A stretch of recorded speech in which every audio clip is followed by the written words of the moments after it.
How bizarre was that, though, to go over there and experience this completely different way of life with other human beings living on another part of the world, a completely different set of values, different goals and expectations, different religion.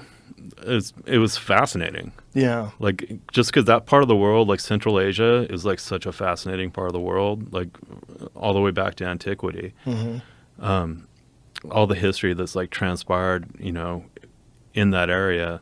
Like any chance I got to see something like somewhat historical, like there's still remains of like Greek ruins from 300 BC. Really? Yeah. In Afghanistan? Yeah. Really? Oh yeah.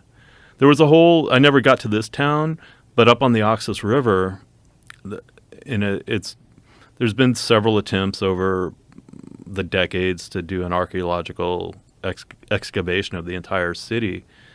But it's a no shit Greek city in Central Asia. Wow. So when Alexander of Macedon, when Alexander of Macedon, Alexander the Great. yeah, was his campaign in Asia, so he pushed all the way to the Indus River, but what he would do along the way is establish Alexandrias. So you know Alexandria in Egypt, but there's multiple Alexandrias. Like the etymology of Kandahar, the town in Afghanistan, is, if you go back, it was Iskandahar, and Iskandahar literally means Alexandria. That was one of the Alexandrias.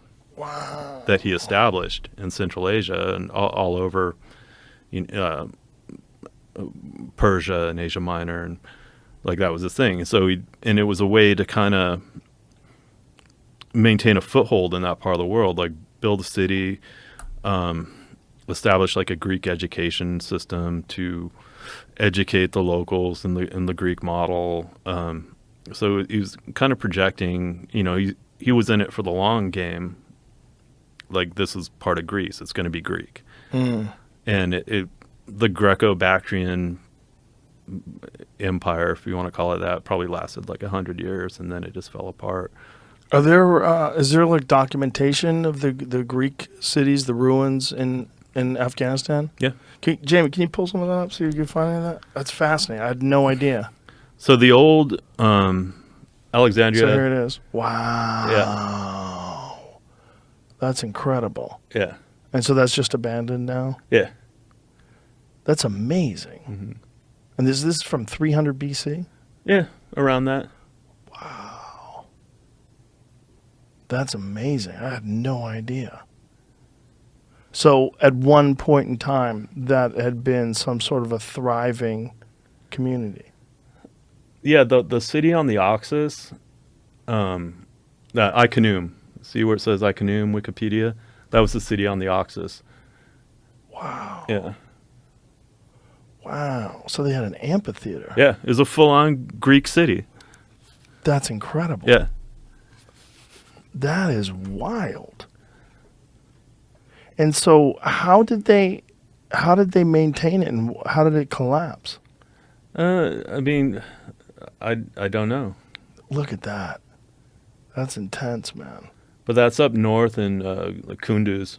What is that statue, Jamie, where it says the history? Yeah. It's a Buddhist statue. Yeah, It's a Buddhist statue. the Buddhas of Bamyan. Like the Taliban blew those up. Oh, right. Yeah. Fuck. What a bummer. Yeah. How old were those? That I'm not sure.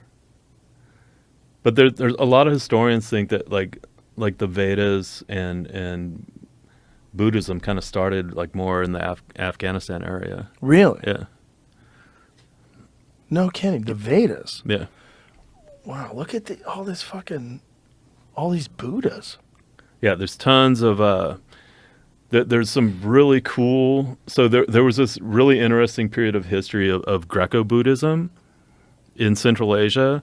There was one of the Greco-Bactrian kings, Menander, actually converted to Buddhism, and there was this brief moment of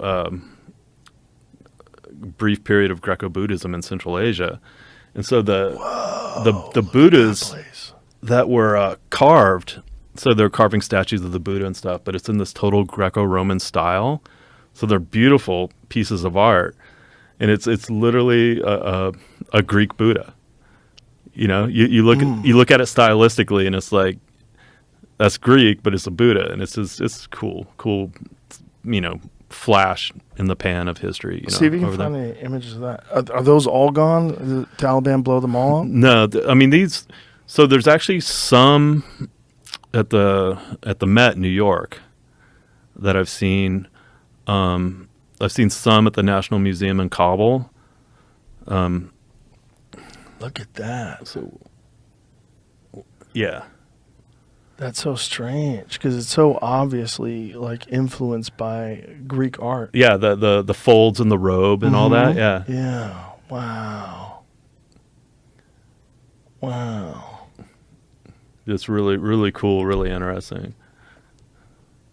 Human civilization is so bizarre. The rise and fall of these empires and these civilizations, and for you to go and visit it in the middle of combat must have been particularly bizarre. Yeah, like I would try to get in, do my share of, for lack of a better term, like tourism. Like I went to the old citadel outside of Kandahar, where right now when you're on the ground it doesn't look like anything, but if you go to like Google Earth, you can see the old outline of the city walls, and you could see the citadel in the middle, and it's like it's still there, the remains of it.